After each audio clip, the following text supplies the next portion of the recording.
So, on today's episode, I eat blueberries in your ear, and I talk about how I had a giant piece of blueberry stuck in my teeth on a coaching call and nobody told me, which led to the topic of conversation about hindsight bias and self-awareness and how to use both of them to your benefit as an entrepreneur to basically ensure you never make a mistake again and can predictably show up in a manner that gives you the best chance of success. And so without further ado, let's cue the intro and let's get into the episode.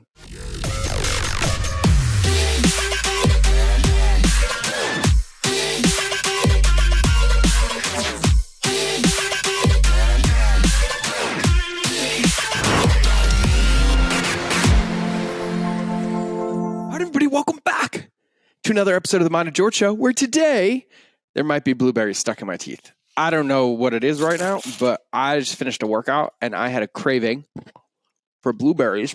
And so I think it's just like 2 pounds. I've just been mowing on like 2 pounds of blueberries. And they taste really, really good. But blueberries really get stuck in my teeth. And I did a call yesterday, a coaching call. And the whole time I had this giant piece of blueberry in my teeth. And nobody told me. Let me finish chewing. If you have like misophonia, I completely apologize. My wife has misophonia, by the way, which that is the thing where the noise of people chewing drives you nuts. I should have warned you to mute that part. But I did this entire coaching call yesterday and nobody said anything, and I didn't catch it because when I'm on my calls, I have other people on video because I don't like looking at myself when I'm on calls, or else I start like changing my mannerisms. And then I walk into the bathroom, and then I look in the mirror, and I have this giant thing. Like it looked like I was missing the front of my teeth. And then I was like, oh, that was from my blueberry addiction that I've been on for the last couple of days. And none of this serves any purpose whatsoever, except today's episode is about self-awareness. It's about self-awareness. And if you've listened to any of the past episodes in the last couple of weeks, I've talked a lot about integrity. I've talked about eliminating my ruminating mind. I've talked a lot about all the things that will actually move the needle for us. And then when we think about our life, our business, and everything in between, really the only thing that we can control is ourselves. We can control how we view situations, how we analyze situations, how we react to situations, and then we can always control the input that we give to situations, but we can never control the outcome, ever. And so a buddy of mine, Nir Ayal, I'll call him a buddy, acquaintance, amazing human being who was on this podcast, who wrote the book Indistractable and Hooked, and he's been a guest on the show, and the show is incredible, sent an article out the other day on hindsight bias, And I'm going to read to you what hindsight bias is. Hindsight bias occurs when people feel that they quote unquote knew it all along, when they believe that an event is more predictable after it becomes known than it was before it became known. In other words, when we're looking back in an event after it already happened, knowing the outcome influences our perception of the events leading up to it. And this thing triggered a deep thought in me. And I've been reflecting on it and thinking about it and reading this whole article and taking notes. And I realized that when I look back at my entire entrepreneurial career, almost every failure, struggle, resistance, or challenge that I faced came from me having an extreme amount of hindsight bias due to a lack of self-awareness in how I viewed situations and how I viewed my book launch and my app launch and my social media and the inputs that were done. And so I concocted this view, this paradigm in my brain that I knew it would happen that way. So therefore I knew how it would happen or how it could happen differently in the future. Now there's some semblance of truth to that, but more than not, I missed the mark completely. And I was like, hindsight bias, holy moly. Now there's a lot of biases, cognitive bias, hindsight bias, and a ton, but this one really, really landed for me. And then I kept reading the article and it gives examples of like hindsight bias, right? So what's an example? An investor might think, of course, the stock market crashed this year. I knew it would, despite not having sold out when there was a chance, right? Another one, a disappointed birthday girl might tell her party guests, I just knew it was going to rain on my birthday, even though there's no way she could have predicted the weather. A sports fan might claim with confidence, I always knew my team would win the championship this year. Well, she or he had little clue that the season began. We see this all the time in entrepreneurship, business, crypto, email, launches, product launches, retail launches, virality. Like the amount of people that tell me that they knew something was going to go viral. And I was like, that is probably the most unpredictable thing on the planet, because you're dealing with human emotion and consumption and algorithms and things that are completely out of our control. And then it gets down and he has this big part that says how hindsight bias tricks you into making terrible life choices. And I love this. And I'm going to tell you why I love this when we get to that part. When we misinterpret our thinking that preceded an outcome, it can color our judgments for future predictions. And I was like, okay, yep, I totally got that. Just because I wrote a winning email campaign for somebody else doesn't mean the same one is going to work for the next one. Just because I made a viral video doesn't mean the next one's going to be viral. Just because my last event crushed doesn't mean the next one's going to crush. The important thing to know about hindsight bias is that it not only changes how you see the world, but it also changes how you see yourself in it. And that was from Neil Rose, a professor of marketing at Kellogg School of Management at Northwestern University. You begin to think, hey, I'm good. I'm really good at figuring out what's going to happen. And we begin to see outcomes as inevitable that we're not. For instance, once burned by not getting out of the stock market before a crash, investors might avoid getting back in the markets even when they logically know it's the right thing to do. In contouring the past to fit a narrative that he had known the market would crash all along, even when he didn't, the investor might listen to his incorrect intuition and get burned yet again. Quote, if you feel like you knew it all along, it means you won't stop to examine why something really happened, wrote Rose. It's often hard to convince seasoned decision makers that they might fall prey to hindsight bias. End quote. And here's what I find really interesting. And if you want to read this article, I highly recommend it. It's on Nir's website, and his website is called Nir and Far, NIRANDFAR.com. So if you just Google Nir and Far, hindsight bias, it's absolutely incredible. And it says, how does hindsight bias affect certain fields? And the number one field that is affected is entrepreneurship and business. Entrepreneurship and business. A Nobel Prize winning economist surveyed 705 entrepreneurs from failed startups. 705. And before the failure, 77% of them believed their startup would grow into a successful business with positive cash flow. But after it failed, only 58% said they originally believed their startup would be a success. Such a disconnect clouds business leaders' judgment and ability to learn from the past. It makes people think that they can look back at past events and interpret something. It makes them think that they have a new ability to predict. It happens in business a lot when you think that something that has happened before is going to happen again. It seems to make sense, but then it doesn't happen again and you wonder what happened. Business people will decide a strategy because it worked for them before. But the conditions in the next environment are going to be different. It's a different market situation, different people, and it's a mistake to immediately assume that what worked before is going to work again. This tendency makes it more likely that business leaders will take on risky and poorly thought out ventures. Holy moly. I was like, you're completely talking about me for the last 12 years of my entrepreneurial career. And what a gift that I can see that now. I've fallen into this trap numerous times where I've hedged my position, I've hedged my income, I've hedged my assets, my investments, my time based on past events without being able to see future predictions or indicators because of my hindsight bias due to my lack of self-awareness. I have rested my laurels on previous performances. And just because I won that game in 2002, or I became a New York Times bestseller in 2014, or I had the number one app in 2015, or I closed my biggest deal in 2017, or I had my most success in 2019, absolutely none None of that has anything to do with my ability to predict if what I'm going to do right now is going to work based on how I remember it. The only thing that can help me predict what's going to work moving forward in the future is the documented facts of what I gave, what inputs I made, and what conditions existed back then, compared to who I am today, the market today, what we're doing today, and a level of self-awareness today on what I can control to move something forward. And so I see this all the time because I've done it before. Oh, this worked, it'll work again. And then I chase revenue down. I did 4 launches in a row. I've burnt out my email list. I've done social the wrong way. And I've seen it all through this lens of what used to work. But that worked, or that did it this way, or it worked when I did it that way, or when I said that thing.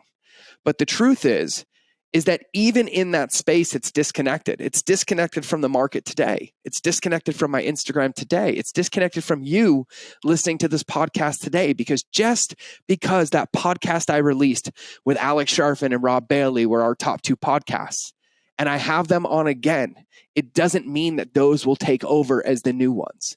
And what I need to be in is I need to be in inquiry of the current situation, which requires a deep level of self-awareness. It requires humility for me. And that's why I'm talking about this today. Because this last week, I found myself with my team, with my clients, with some students, with people that I advise, saying I don't know a whole lot more. And it's made me so happy, so excited, and also so creative by opening up this lens of curiosity from this place of self-awareness. Because when I think about the state of the world, when I think about the market, when I think about internet marketing, when I think about paid media, whether it's on Facebook or Instagram or YouTube or Pinterest or Twitter or TikTok or Craigslist, I have absolutely zero, and I mean zero, control on how any of those are going to perform. The only thing that I can control is the input into the system. My Instagram, let's say I make a reel on Instagram. I have zero control over what happens the moment I hit post. But I have 100% control over what inputs I give to that reel to give it the best chance of working. And then I have the ability to observe. I have the ability to look at, oh, I did that, I said that, they commented on this, and it worked or it didn't work. What worked, what didn't work, and what am I going to do differently? But what it boils down to for me is having a willingness to look in the mirror to say, I don't know. Having a willingness to look in the mirror and have an inquisitive disposition to explore what worked or could have worked better, what worked great and I can do more of, what didn't work, and getting feedback around it, which requires the most undervalued and underutilized skill that every single entrepreneur has and has to have in their arsenal to win, which is radical self-awareness. Radical self-awareness. Because if I don't, and I'm just speaking to me, if I don't question my actions, control my actions, have discipline around my actions and my decisions, I'm guaranteed to continually lose this game. Guaranteed. Because the world is happening to me. The market is happening to me. The thing working or not working is happening to me. The client closing is happening to me. All of it's happening to me. And I'm advocating every ounce of my responsibility to something outside of myself, which means no matter how much I complain, no matter how much work I do, no matter how many inputs I give, I have zero ability to change it because I am giving it the same energy. And what changes it is a willingness to be radically self-aware. Radically self-aware. And you'll see everybody. You'll see Andy Frisella talk about this. You'll see Ed Milet talk about this. You'll see Gary Vee talk about this. You will see all the greats talk about it. And they keep talking about it, and they keep talking about it, and people have been talking about it for years, and I agree with all of them. And what I realize is that I can share it online all I want. I can engage with it all I want. I can listen to it in books. I can listen to it in videos. But until I stop and put it into practice every single day, I'm not sharpening that skill. And quite frankly, self-awareness is a muscle. And it is a muscle that needs to be flexed hundreds and hundreds of times a day, or it atrophies faster than it gains strength. Self-awareness is a muscle that has to be flexed hundreds of times a day, or it atrophies faster than it gains muscle. Because without self-awareness, I can't develop any other skills. Without self-awareness, I can't make any sound decisions. Without self-awareness, I have no idea how I'm showing up in the world, how people are responding to me in the world. I have no measure of what I'm doing, why I'm doing it, or how I'm doing it, because I'm doing the quote unquote entrepreneurial thing that I said I would do forever. I'm like, I'm a visionary. I'm the idea guy. I'm going to live in the clouds. When you live in the clouds change. They distort. My memory of events changes every single day. And if I rely my success, my business, my inputs, my leadership on clouded thoughts that change every single day based on whatever my brain chemistry is doing to try to remember the details of my life, I'm going to lose the game.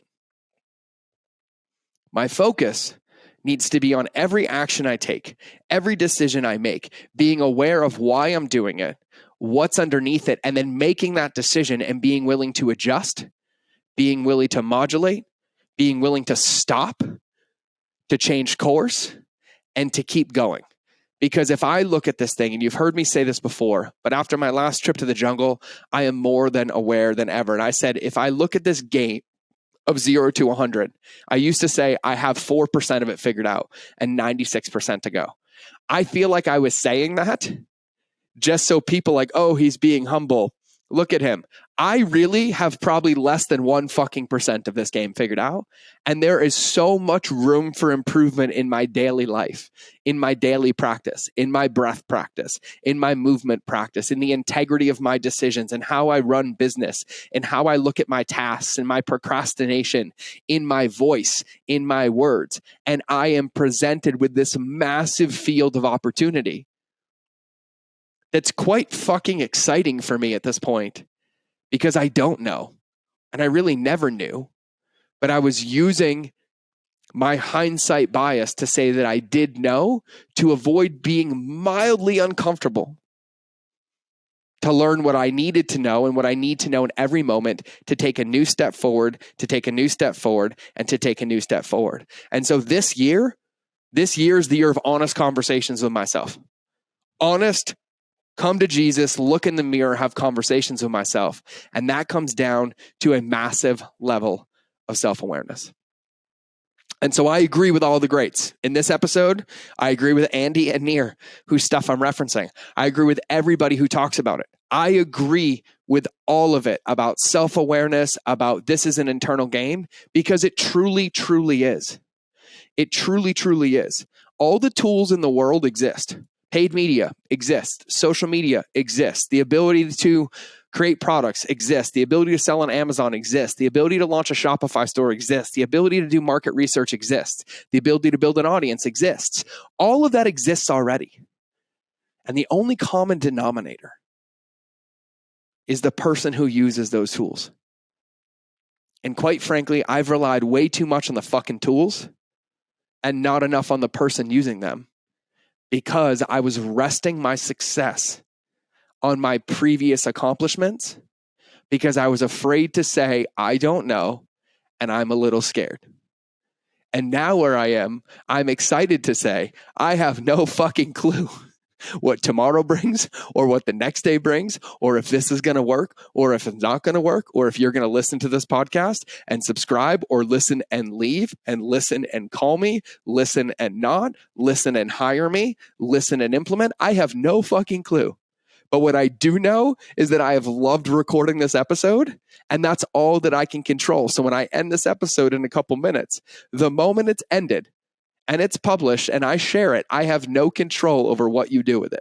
If you listen or not, if you DM me or not, if you want me to coach you or not, if you tell people about me or not. But I do have full control over how I showed up today in this episode. Now, at the end of Nir's article on hindsight bias, he talks about how you can basically mitigate it. And he talks about like, why do we have it, the history of it. I'm not so concerned about all of that. Because here's the truth. I know I have it. And I know I've had deep levels of it, and I've lacked the self-awareness to acknowledge it. So I'm doing it now. And so here it is. I'm going to read this to you because it's absolutely incredible. And every coach, every mentor, every person I've ever looked up to has been saying this same shit to me for 10 years, and I finally hear it. And for my wife, I love you. I know you get really frustrated because you tell me all these things, and eventually I hear them and I give somebody else credit. I truly believe, Lindsay, that you've probably told me all of this, and I hear you, babe. I hear you. Thank you for being consistent and leading me and loving me. I love you. Nir says, how to overcome hindsight bias. Perhaps the most effective tactic to overcome hindsight bias is to document the inputs to decisions and predictions as they happen, leaving a clear record that isn't at the mercy of a biased memory. Quote, the surest protection against hindsight bias is disciplining ourselves to make explicit predictions showing what we did in fact know. That record can also provide us with some protection against those individuals who are warned to second guess us, producing exaggerated claims of what we should have known and perhaps should have told them. Another guy supports this message. He says, Richard Thayer, he says, one suggestion I make to my students is write stuff down. I have a colleague that says if you don't write it down, it never happened. Any company that can learn to distinguish between bad decisions and bad outcomes has a leg up. And so when documenting the inputs that went into making decisions, be sure to weigh them as well. We try to teach people to use what we call Bayesian thinking. So 18th century English statistician Thomas Bayes' premise was to consider all sources of information but weigh them. Some information is more valuable, but all information has some value. Weigh that information appropriately and you tend to make the best decision. Make decisions based on what the data says is likely to happen, not what you think is going to happen. And so basically, write it down, document it.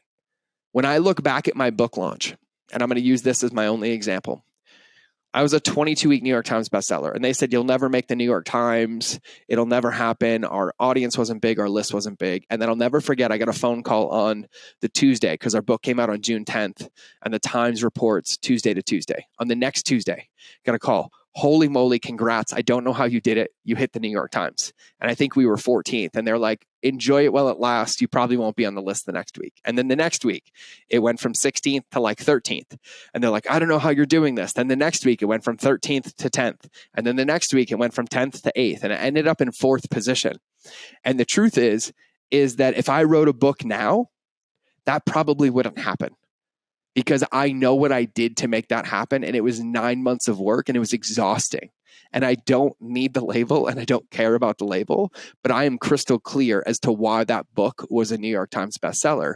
I know exactly what decisions I made. I know exactly what strategy I used. I knew how, I knew when, I knew why, and I documented all of it. And so now when I ever write a book again, because it's coming, I have no false premise that just because I write it, it's going to be a New York Times bestseller. And I know with that cookbook, just because I wrote it, it wasn't an anomaly. It was done very, very intentionally.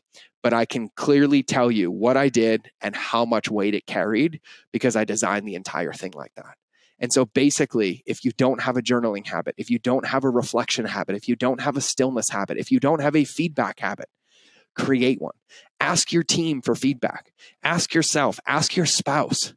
Ask the people that see you every day because they see you clearly. Hey, what am I doing that's working? What do you think can use some improvement? Hey, team, what did we do that worked? What did we not? Let's document it. Let's write it down. And let's make some assumptions for the next one based on data. And let's try a ton of new stuff to see if it will work better.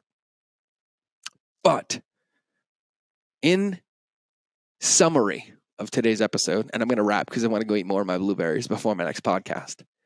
The secret to winning is having a massive level of self-awareness and enough to explore everything that we've done in our career, in our life, in entrepreneurship, in business, and relationships.